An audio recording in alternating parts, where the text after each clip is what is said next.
And just in case the 24-year-old Austrian, pictured, was feeling confident, he claims that he has a plan to beat the world number 1. It is worth mentioning that Nadal has never lost a Roland Garros final. He has only lost twice in 14 years. In Paris, he pulled out injured in 2016. By contrast, this is Thiem's first major final. Then there is Nadal's performance of yesterday to consider. He pummeled Juan Martin Del Potro for most of the 3 sets.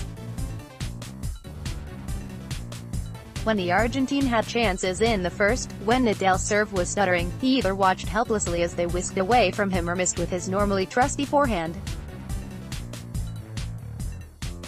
But Nadal puts everyone under that sort of pressure.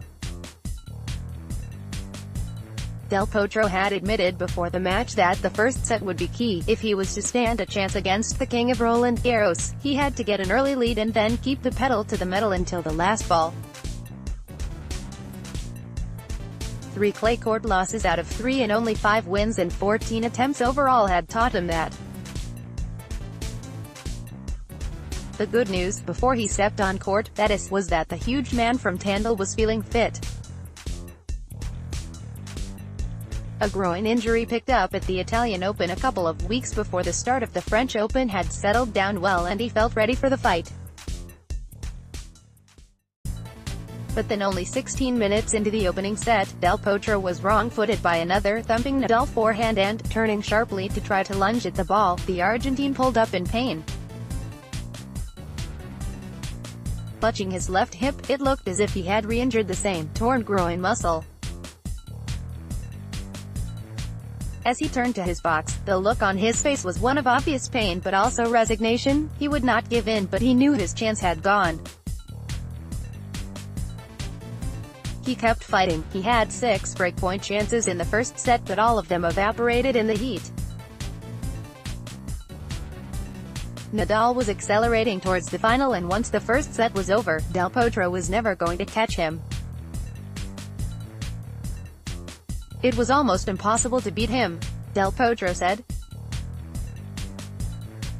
Rafa is playing every point better from the beginning until the last point of the match, and his intensity grows during the match, and it's tough to be there all the time.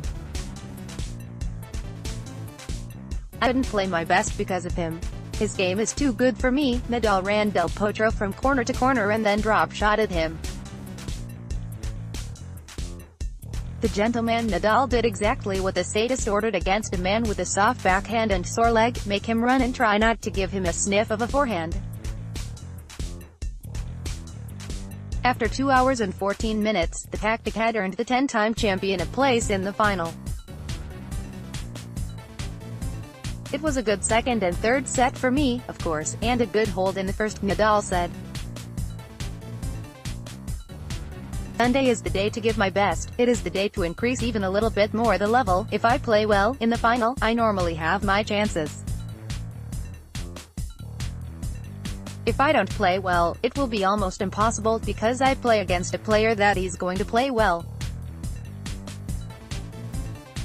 He's a player that will be a big challenge, so what I have to do is play my best.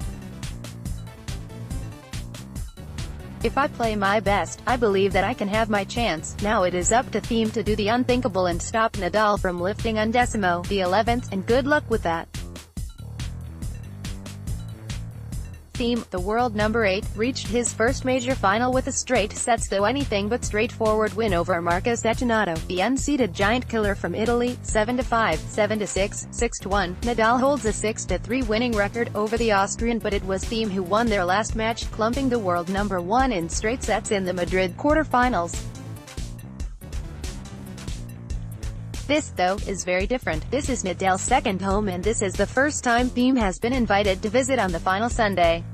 Undecimo awaits, and it is hard to imagine that anyone or anything can stop Nadal from making it his.